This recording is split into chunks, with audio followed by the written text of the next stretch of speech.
are. Welcome to our webinar today, How to Improve Customer Service with Unstructured Data. My name is Jeff Toyster, and I'll be hosting today. And I'm really excited to have our guest presenter today, Alyona Medelyan from Thematic.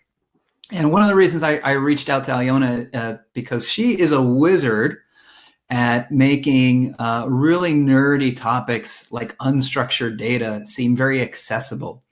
And it's something I think in the world of customer service that we all have to deal with. So Alyona, welcome. I'm glad you're here today. Thank you so much, Jeff. What a great introduction, being called a wizard. And hello, everybody who has joined us today. So happy to say a couple of words about how I became a wizard. It comes from, as you say, being super nerdy and spending more than 15 years studying the same topic, how to find themes and how to find meaning in unstructured data or text. And this is how I ended up co-founding the company Thematic, is because people knew me for this nerdiness and reached out and asked, hey, we're receiving so much feedback from our customers as part of Net Promoter Score surveys and other customer interactions. Can you help us make sense of it? And I looked around what's in the market, and I found that there weren't solutions that address this problem really, really well. And I used all of my expertise to come up with a strategy, which I'm sharing, which I will be sharing here with you today. And we're looking forward to hearing more about that in just a moment. I've got a couple of housekeeping announcements for everybody. First of all, we will be taking your questions primarily at the end of the webinar. So if you see that chat screen, looks like a little chat bubble. If you click on that, if you want to submit a question, please do so throughout the webinar. We're also going to have an opportunity or two where we might ask you a question and ask for you to weigh in via chat. And I know we've got at least one quiz that we're going to do via chat just to see how much you're learning from today's webinar.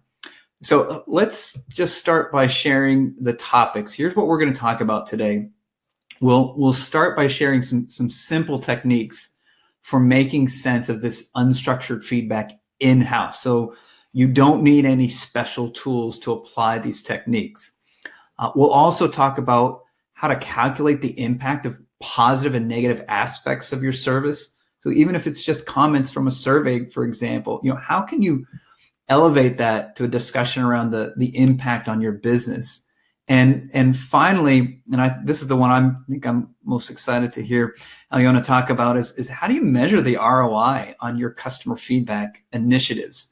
So we're going to pack a lot into a short amount of time, but again, slow us down with your questions. If we have a chance in between, we might respond right in the moment.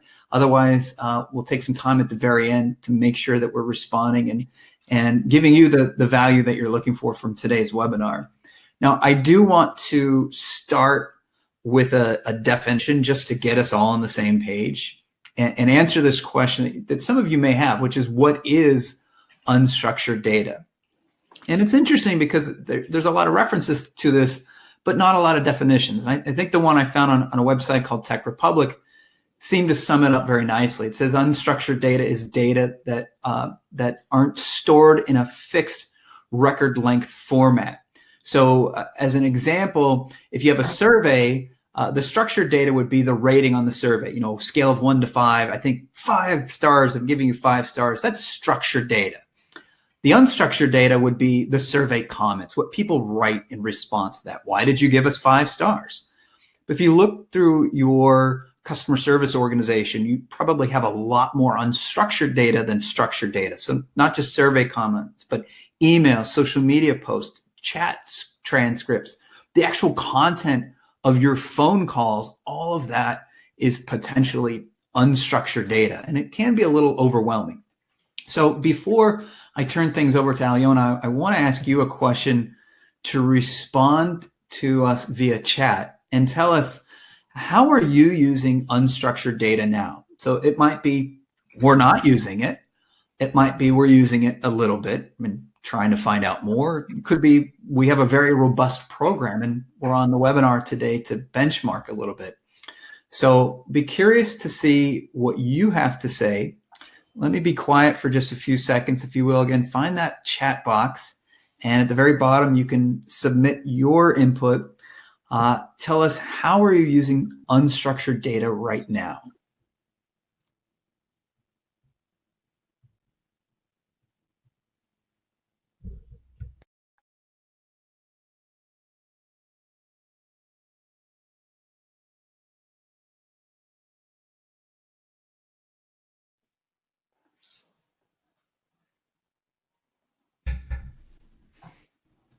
And Alyona, it usually takes a moment or so for responses to come in. So as we're seeing a few come in, what are you generally seeing companies doing?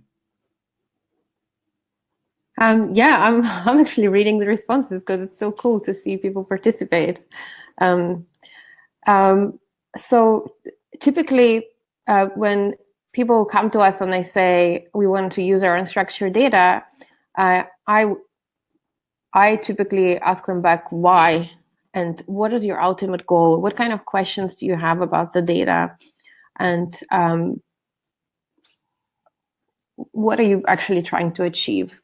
So as we're seeing here, so for example, Katie is saying how they're looking for themes to identify areas of improvement. So typically people would know or would have some assumption about what are the problems, but they don't know which one is the most important one, or how do they stack up in terms of importance. This was one example. Or do you want to track progress? So for example, as we worked on something, how did it improve over time? And the most common one is actually answering the why behind the score. So why did our score drop this month, or why did it go up? What did we actually do to make it improve? When it comes to call center transcripts, people often use unstructured data to train their agents. So what are some of the things that people who have really positive experiences, what are some of the things the agents do well? And we saw at least one person, Tamad, said that as well, evaluate responses from our agents. And I saw another one from Beth, identifying products that our customers want that we don't sell. And I remember years and years ago when I ran a contact center, part of our contact center was selling, and we found a way we created product categories. So when we had a conversation, that's the unstructured part, about particular types of products, we would note in that customer's record they were interested in this particular category, and then write more detailed notes. And so we could search by category, and then that would narrow down the field of customers and look at those detailed notes. And that would give us a sense of when we got a new product, sometimes we would just call customers, and it was a very easy sell. Hey, we got this product in that I know you're interested in. Would you like to know more? So it is fascinating to see all these different examples here, which probably brings us to a great time. Let's turn things over to you, because you've got some stuff to share with us about, well, how do we do all this? Yeah. Well, here, just to summarize some of the ways of how unstructured data can help businesses. Just as we mentioned, training contact center employees better, increase customer satisfaction, increase their loyalty and retention, drive continuous improvement to products, identifying new products, just like Beth mentioned. And what you just shared is another great example of actually using this unstructured feedback to then have a personalized way of communicating with customers after the fact. But yeah, we're seeing that even though there are so many benefits, a lot of people don't take advantage of this data and rely on their gut. So I think it's because many people think it's just too intimidating, and I want to smash this myth today by showing how this actually works in practice. So this is an example of a conversation with an agent, and as you can see, it's a chat conversation. It starts with the person saying, "Hey, how can I help you today?" A couple of rounds of greetings, and then ultimately the person is saying, "I need to submit a payment authority. I tried to do it by fax, but it doesn't work. Can I email them?" So immediately here we see an area of improvement that that particular company could do is just not use fax because it's outdated, and make it easier for people to use the tools they already have on hand, such as email. So quick intro into how the analysis of this type of feedback would actually work. Well, first of all, we need to clean the data. So all of this boilerplate greetings that we've just seen needs to be removed, because otherwise, when we look for themes, we will find themes that aren't useful. So we need to strip it down to the actual thing where the customer is saying what they're wanting to achieve. In a survey, you don't have to do it. In a call center, you can do it by even looking at what is the second line that customers sent after they said hi. So once you have the actual text that you want to analyze, what we do is we look for themes. And a theme is a combination of words that has a particular meaning. And the longer it is, the more meaningful it is. So for example, here, this particular comment talks about flight attendants, about the fact that they were helpful, about baby cots, and then you can be even more specific and say they were helpful in setting up the baby cots. So these are the themes in this comment, and we usually tag all of these, so all of the themes that we can find. But something like "when I asked," it's not a theme. So these are the things that ideally you would want to ignore. The second step is grouping them into a structure, so into some sort of a hierarchy, because otherwise you end up with a very long list of terms, and that would be very hard to manage. You also need to take into account synonyms and variations of how people speak. So flight attendant can also be expressed as crew, or cabin staff, or cabin crew.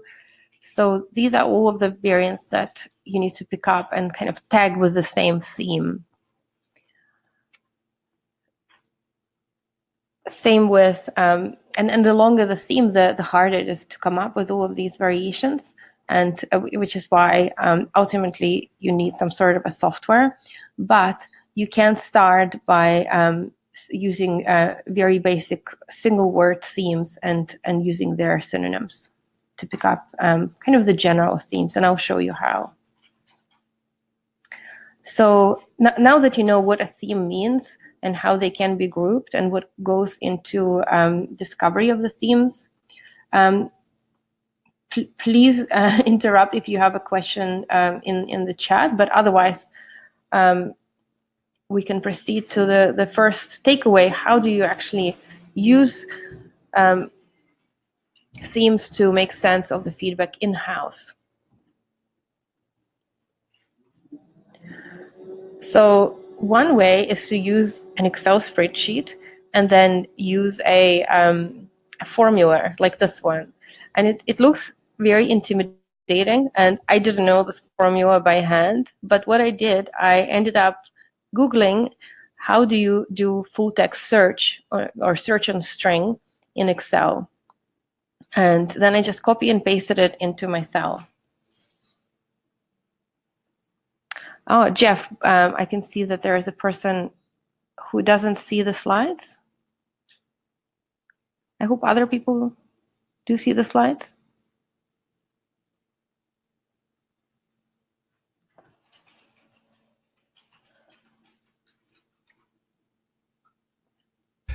Alyona, go ahead and keep going. I can see the slides perfectly, and I'll be happy to respond. Okay, I just got a bit of a fright. All right, so so we have our this is an example of an NPS survey results. So we have under column A our NPS scores, and we have the comments, and under column C we have categories that were actually assigned to these comments automatically by using this formula that you created in Excel. So the formula says that when you look at the value in B2 and you see something like bill, then you tag it as billing. If you see a word like cost, you tag it as price, and you can evolve this formula to add or to make it longer. But ultimately, I can see that Amy is asking, what is this Excel formula? This is really your full text search in Excel, so or string search in Excel. So if is number and then search is the actual command. I was thinking that as a follow-up for this webinar, I will share with you the spreadsheet, and then you can take it apart. I will send a follow-up email to all of the participants, and you will have the Excel spreadsheet with this formula. I think you might find this useful. So once you have entered this formula into C2, you can drag it down. It will automatically categorize all of these comments into price, billing, ease of use.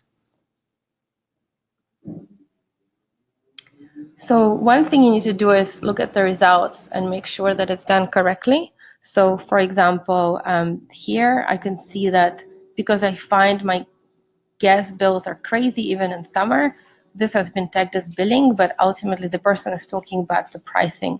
So this is something you could manually correct. I wouldn't spend a lot of time on this, trying to create a better formula. What you're trying to do is get a sense of what people actually talk about, and what are the things they talk the most. And you can, if you see a theme that looks very interesting to you, you can repeat it in the next column and categorize it into more specific categories, such as under ease of use. Is it easy to use the navigation on the website, or is it the payment that's easy? So you can refine it a bit more into sub-themes.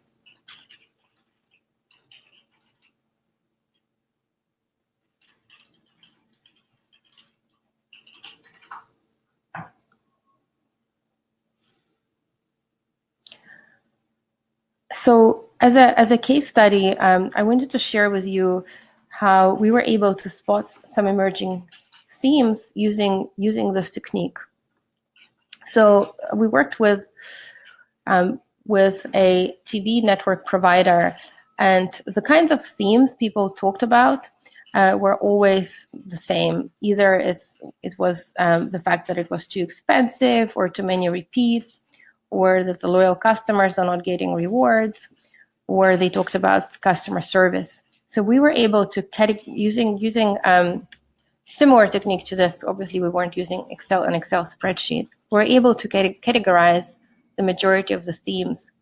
But when we looked at all of the comments that weren't categorized into these categories, we were able to pick up an additional emerging theme that suddenly popped up.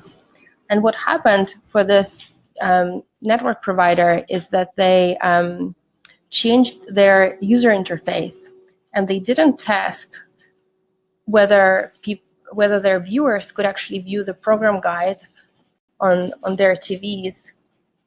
They didn't test it on old style TVs, and a lot of their customers were using not the latest flat screen that you can buy, and so they were not able to change the program. So suddenly we see that this new theme popped up, hard to read, and this came up both through the contact center, so people were calling them and saying, hey, this latest update you did isn't working for me, but also in their NPS forum survey as well. And this was something that they knew they needed to fix immediately. So similarly, when you've done this analysis on, let's say, 1,000 pieces of unstructured feedback, always look at what are some of the things that you didn't know that people are talking about. Some of these can be really interesting.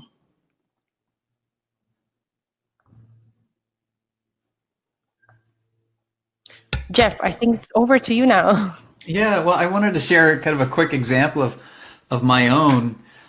There's a technique that I've always enjoyed called the iceberg technique, and I want to share with you a quick example how you can use one piece of unstructured data to uncover big problems. So the idea of an iceberg is what you see above the surface is really hiding the true problem. The true problem is bigger, nastier, more dangerous below the surface. So I'll give you an example from my own customer service tip of the week email.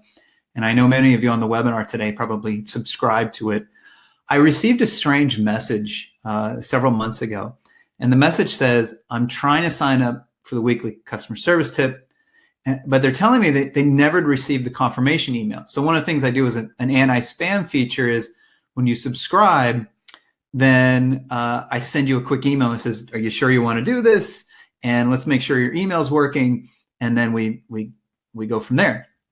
So to me, this is an iceberg moment, right? When any situation where you hear from just one customer and something's not working the way it should, because it should be that you subscribe, you get the confirmation email instantly, and it's just that easy.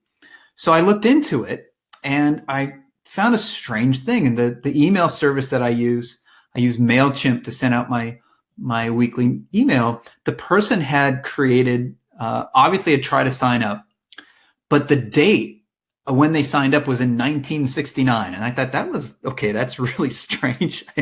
I didn't think I've had the newsletter that long, so let me look into this. So I went back and forth with technical support and found that there's some setting on my end that made it difficult for certain companies to allow my email to come through, basically. So I fixed that setting. And here's what's interesting. This is one customer. When I fixed that setting, when I looked at my weekly subscriber growth, so net growth, so every week, a few people unsubscribe or a few people leave the company and the email bounces, whatever. So just as net growth, you'll see that my weekly growth nearly doubled. So this tells me that the one person who bothered to send me that email, many other people had the same issue. They just never emailed me. And I didn't think it was an issue because I couldn't quantify it from tons of feedback saying I had this problem. Yet when I fixed it, it revealed that there was a much bigger problem. So I think there's another way to use unstructured feedback, which is when you see something that just doesn't make sense, doesn't look right, investigate it. I once had a client investigate an iceberg over a recurring billing issue, and he discovered a $50,000 problem that could be fixed with just a couple of lines of code. So I wanted just to share that quick example. Sometimes it's just one piece of feedback that reveals a much bigger problem. Now, let me send it back over to you. Yeah, thank you. And I will also help you to find these iceberg issues, but by using this next technique. So this is how you could calculate an impact of positive and negative aspects of your service or your product features. So if you have some sort of a score, whether it's CSAT or NPS, any type of star rating, you can use this technique to identify not just what are the most commonly discussed issues, but also what is their relative impact on the score. So in this particular case, we have NPS. And the way you calculate an impact of a particular issue is you basically look at your general NPS, so the first image with the two blue dots. This is your regular NPS, the way you calculate it, minus the NPS of all of those people who did not mention a particular theme. It could be both a positive theme or a negative theme. In this particular example, we have an NPS of everybody, 1,500 responses was 30, but 50 people talked about modem issues. Their NPS was minus 20. So if you just calculate the NPS of those people. To calculate the impact, we look at 1,450. So 1,500 minus 50, basically excluding those people as though they never ever complained about this issue. And the NPS is 32. So now we basically subtract 30 minus 32 and we get minus 2. This means that the impact of that particular issue is minus 2. And this particular issue is dragging your score by minus 2 points. This is really powerful, and this is something our customers love as a calculation. Again, something you can do in Excel. You can also do it by averaging the scores and calculating the relative percentage that you're dragging, that particular issue is dragging the score down. And even the NPS of a particular theme on its own, this minus 20, is really interesting as well. So you can see that it's 50 points lower than the average NPS score, meaning that if the number of people who have this issue will grow, it will drag your score down even lower. And this is what happened with one of our customers. They're in the food delivery service. They looked at the responses, and they looked not just at the impact, but also the NPS of the individual issues. And they saw that whenever the restaurant cancels somebody's order and they can't deliver it, the NPS was something like minus 80. And what they've done then is identified this doesn't happen often. It's your typical iceberg, and started working on it so that it doesn't escalate long term.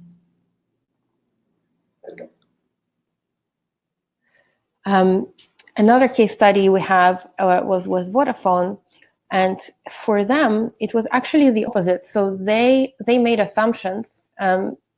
They were trying to improve their NPS, and they made the assumption that they need to train their staff better, their contact center staff. They said people need to be more friendly on the phone than they are now. If they were, then our NPS would be much higher. So they put all of the responsibility on the contact center staff. Well, by using the impact calculation, we were able to show them this, that actually, if we remove all of the helpful and friendly, efficient, knowledgeable, all of the great things that Vodafone customers have to say about their employees, their NPS score would drop. So the employee behavior was the single most positive impact on their NPS. And instead, all of these bars that are showing into the negative, these were their negative issues that they needed to work on. And they're redacted here, but some of these were related to process, things like making it easier to update credit card as a form of payment for their recurrent customers. And so they were able to prioritize tasks better. They would have the data to actually talk to their senior leadership and say, our staff is actually doing really well. Whatever we've been doing, we need to continue doing. They are making a positive impact. And here is the data supporting the fact that these are the things you actually need to work on.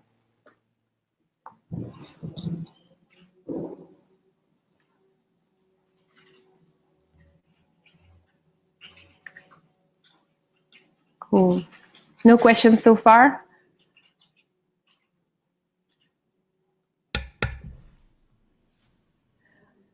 This is an example of one of the issues that did come up, and this is how they track their progress over time. So the first part is showing the volume.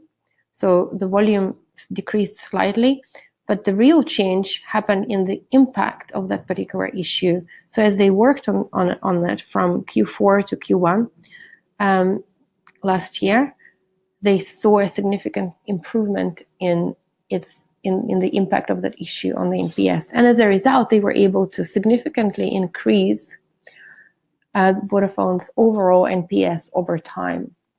There is the full case studies on our website. You can look at it. But having the data enables you to drive the improvements where they actually need it.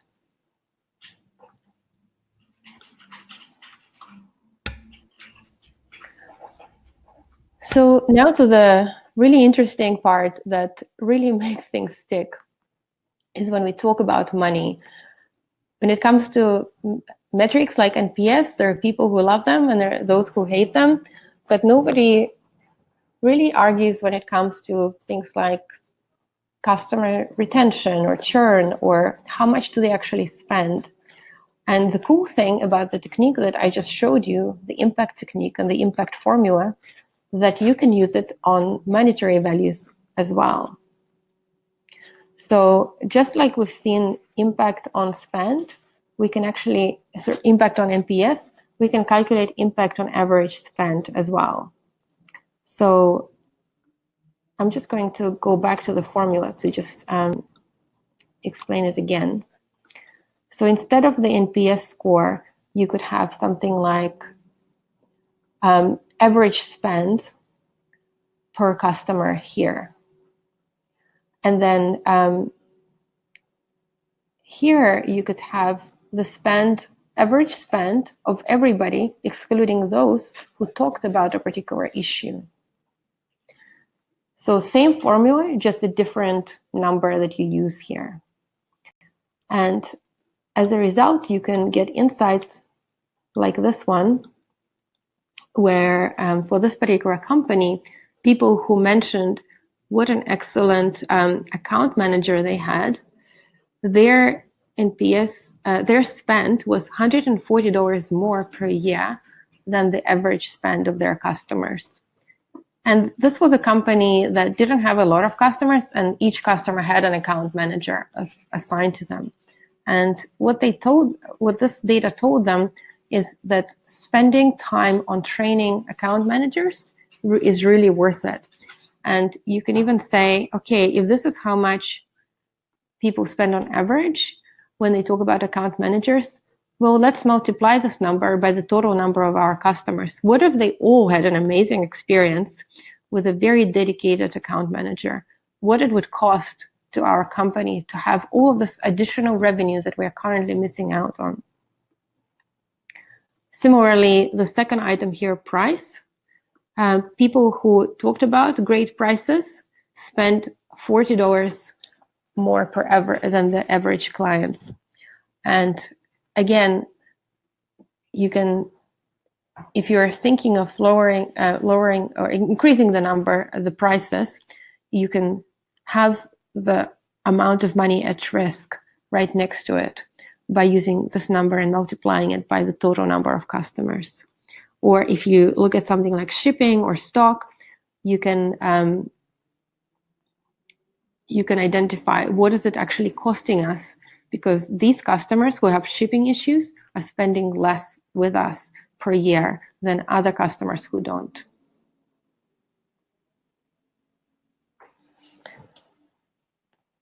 I hope this is clear. I'm trying. A lot of this, whenever you talk about data, I feel like it needs to be simple, so that other people can understand how you actually got here. And this simple impact formula, I feel like it achieves that. Well, Alyona, I'll tell you, it's clear to me, and I hope it is for participants. Although, if not, please submit your questions.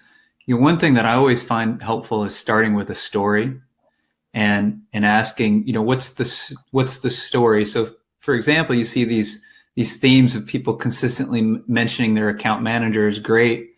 Then the question becomes, okay, well, what's the story here? Is that truly having an impact? And if it is, how would I prove that? Well, I could probably prove it by seeing how much they spend when they mention the account manager versus everybody else. And I think that when you start with thinking, what's the story, at least for me, in my own experience, that kind of naturally leads me to figuring out, how to do this calculation that you're showing here. Yeah, there were more specific sub-themes, even that this theme is quite interesting, but I didn't show them here because people were actually naming their account manager in the comments. That great of an experience they had.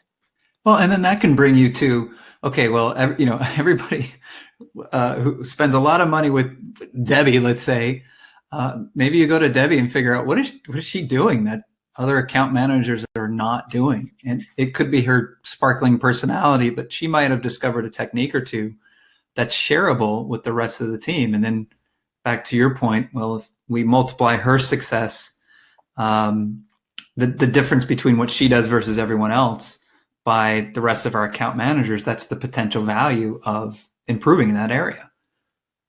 Yeah, exactly. So in the contact center, what we also help other companies with is comparing their top performing agents versus the worst performing agents. What are they actually doing different? So that is another really effective way of using themes found in people's feedback and the sentiment as well.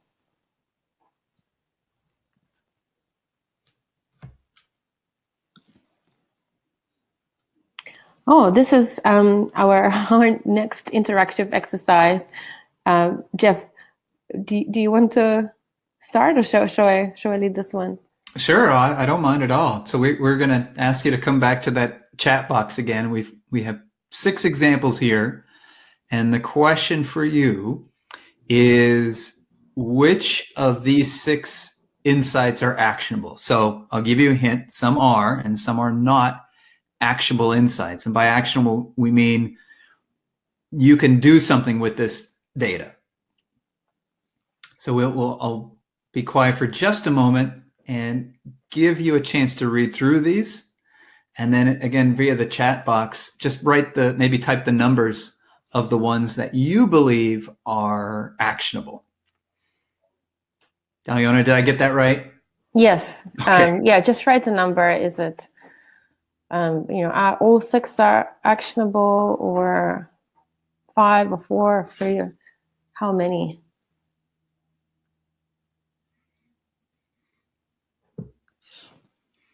And while people are reading through these and typing, I will tell you, and I saw somebody leave this comment earlier, how are we using unstructured data?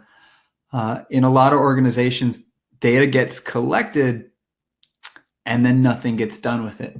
So that's the real shame, right? Why collect it if we're not going to use it?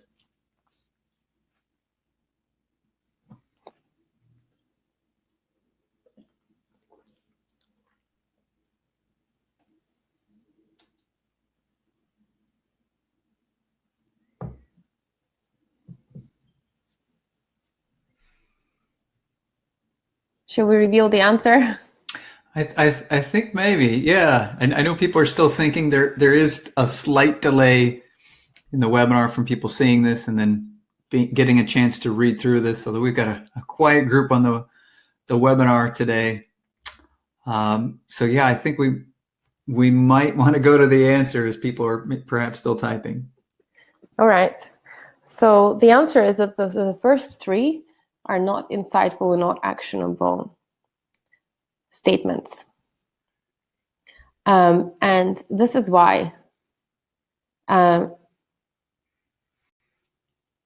is a very simple rule that you can use whenever you find something interesting. And the rule is to attach 2 words after the statement.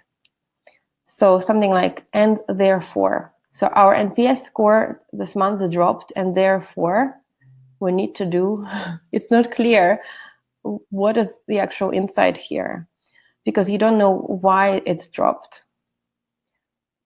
Whereas something like statement 4, buyers say the clothes sold by competitors are better quality, and therefore we need to look into what is that competitor doing that we are not doing when it comes to positioning, marketing, and the actual quality. Where do they source their fabrics? There's just more detail in here. And similarly, number 5, people talk about our brand more positively following a ban of plastic bags, and therefore we can assume that our campaign was positive, and it was a good thing to ban the plastic bags. So, Alyona, I want to ask you about number 2. Passengers are complaining at missed flight connections. Is this one not actionable because we don't know exactly why they're complaining or what the issue is? Well, because it's kind of obvious. If you come to your, if you work at an airline, you come to your boss and say, I'm in the customer insights department. My insight is that passengers complain of missed flight connection. They're going to think, well, of course they do. There needs to be something like this month they're complaining more than they did last month, for example. There's an additional part of the insight that's missing here. Gotcha. Oh, and to add to that, I've seen general research from the airline industry that what people really get upset about in these situations is not just the misconnection, but it's how, let's say, the gate agent assists them. And if they're treated with empathy and understanding, it becomes a much more positive experience. And if they're treated kind of dismissively, then the complaint gets amplified. So to your point, there's a missing piece here. Okay, great. It's no one likes a missed flight connection, but yeah, is there a trend or what's going on, or let's look a little bit deeper. With the missed flight connection, when we did the analysis of airline reviews, what we noticed is that I thought was really insightful is that missing a flight connection, the impact of that particular theme was 4 times as negative as the delay of a flight connection. So if you were to prioritize, shall we get these passengers who are already on the plane and delay them by 10 minutes rather than for those passengers who missed their connection, like just leave early or leave on time? Who is going to be more pissed off? People who are sitting on the plane who are going to be delayed, or people who will, as a result, miss the flight connection altogether? So gotcha. This is the kind of data that would be insightful, especially if you can put some dollar numbers against it. Right. Oh, absolutely. Oh, that's fascinating. And there is an analysis to be had there, right? The cost of delaying the plane versus making this big effort to get those delayed passengers on board so they don't miss their connection. So I want to, for those of folks who are on our webinar today, a lot of these things that Alyona shared with you, you can do with simple Excel. I've done something as simple as use what's called a check sheet. And if you're not familiar with this is literally a pen and a piece of paper. And I've manually read through unstructured data and just pulled out themes. And I can tell you, I've done this with clients where I've been able to analyze several hundred records in about half an hour. So there's all sorts of things. But if you really want to get deeper, one of the things I want to bring up for you is if you have a chance, if you'd like to just get a demo of Thematic, I'm going to put a link here on the screen. You can click on that link. It says request demo and sign up and really just see if this is something that might be able to help you generate some of these actionable insights. And Alyona, I wonder if you could tell us, what's this demo look like for people who sign up?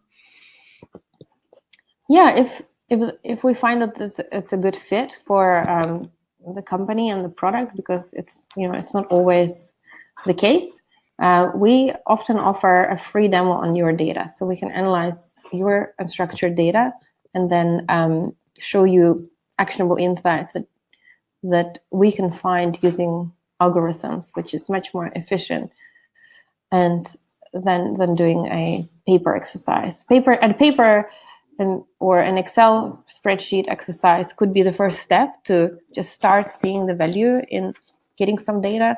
And Thematic is kind of the next step. So once you know that this is valuable, how you can make it faster.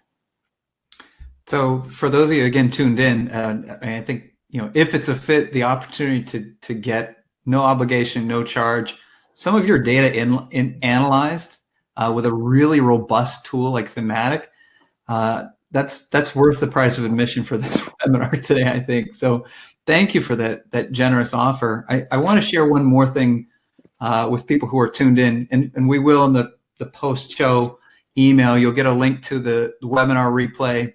You'll also get a link to the demo. We'll see if we can get you that spreadsheet that Alyona talked about. A number of you are here because you signed up for the customer service tip of the week. And this is a weekly tip. So for you, you already know about this, but if you're on the webinar and you have not discovered this, this is one tip via email once per week. It's often where I also share upcoming webinars. I've got a great one coming up next month with Jess Green Pearson from Womply. We're going to talk about how you can actually use those online reviews to generate more business for small businesses and improve customer service, so marketing and customer service. But when you sign up for the customer service tip of the week, you get the weekly tips. You also get a free PDF of my book. So I put more than 52 tips of these in a book. You can buy it on Amazon, but I'll just give it to you for free in PDF version if you subscribe. So you can click on that subscribe link. And again, we will, after the webinar, a little bit later today, we'll send you an update with links to the demo for Thematic and also to subscribe for customer service tip of the week. So we want to move to the Q&A portion right now. And I'll encourage you, if you have questions for Alyona or even for me, please submit them via chat. I do have one question for you, though, because I know this comes up a lot. People ask me about, going back to the initial Excel analysis that you talked about. I think a lot of people are worried about it's either too complicated or it takes too long. Can you talk about how much time it takes to, let's say, look through data and start parsing out themes?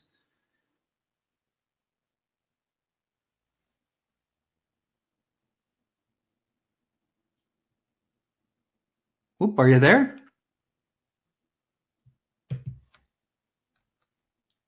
Uh-oh, Alyona, do we lose you, or did the mute button come into play?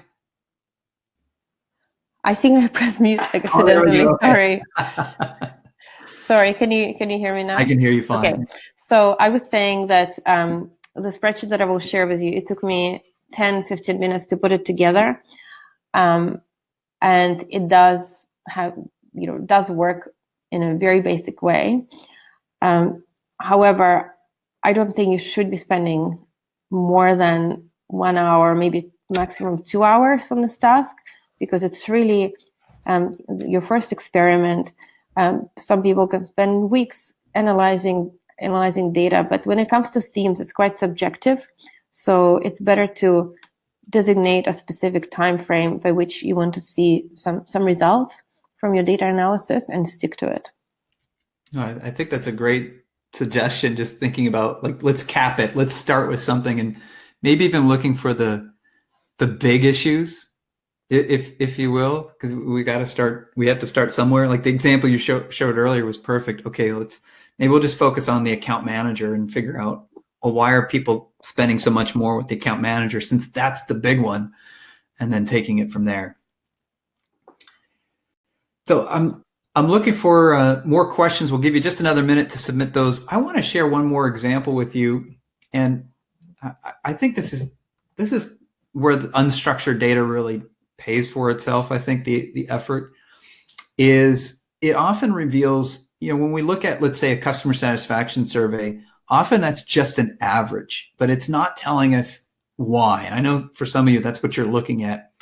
I had a client once, and we looked at their survey data, and all we did, it took me less than an hour to do this analysis by hand. So they had just a simple Excel printout. So I was really using their Excel sheet of their survey data. I wanted to know, what's the number one pain point when customers are upset? What is the number one thing that they talked about? And it was a parking department for a university campus. And the number one thing that people talked about when they were upset was renewing their annual on-campus parking pass. And if you looked at the sub-themes, The sub-themes were, it was a hassle. I waited in line too long. I can't believe I have to go all the way to the office in this day and age and stand in line, this manual process. So when they looked at that theme, they realized the thing that's driving people crazy is this one thing, and it caused them to rethink their process for annual passes. And what they decided to do was make it much easier. Instead of people having to come to the office, they automated a portion of it. They actually set up different mobile stations around campus that are nearer to where people were actually working. And by making just a few small changes based upon that one pain point, what was their number one complaint suddenly became their number one compliment. Wow, this was so easy this year. Thank you so much for addressing our concerns. And when doing so, what they found was they actually spent far less labor managing the process, so they also had the savings. And it all came back to, Alyona, your advice, let's just limit the amount of time and then maybe try to find one particular issue as a starting point, and you can always go deeper. So I see that we don't have any additional questions, and that's perfectly okay. Again, you'll get a recording in a few hours, and we'll try to get you a link to that spreadsheet and also a link to a couple of the offers that we shared with you today. Alyona, I just want to thank you for being part of the webinar. I think you shared some fantastic information with us today. I know I learned a lot, and I hope everybody else did too. Yeah, and thank you. Thank you so much for hosting me. I found it really interesting to share, and I hope that you found this, you now learn more about your data analysis work and in your work to help you get a story and the story. All right. And unfortunately, you broke up just a little bit at the end there, which probably tells us it's time to end the webinar. So it's been my pleasure having you, and for everybody participating today. Thank you so much. Katie, if you want to hear, which questions to ask about collecting the data you need, go ahead and respond to that email that you're going to get later today. We'll have our contact information there. You also see our Twitter handles here, and we can continue the conversation. So thank you all for joining us, and hopefully we'll see you next time. Thank you. Bye.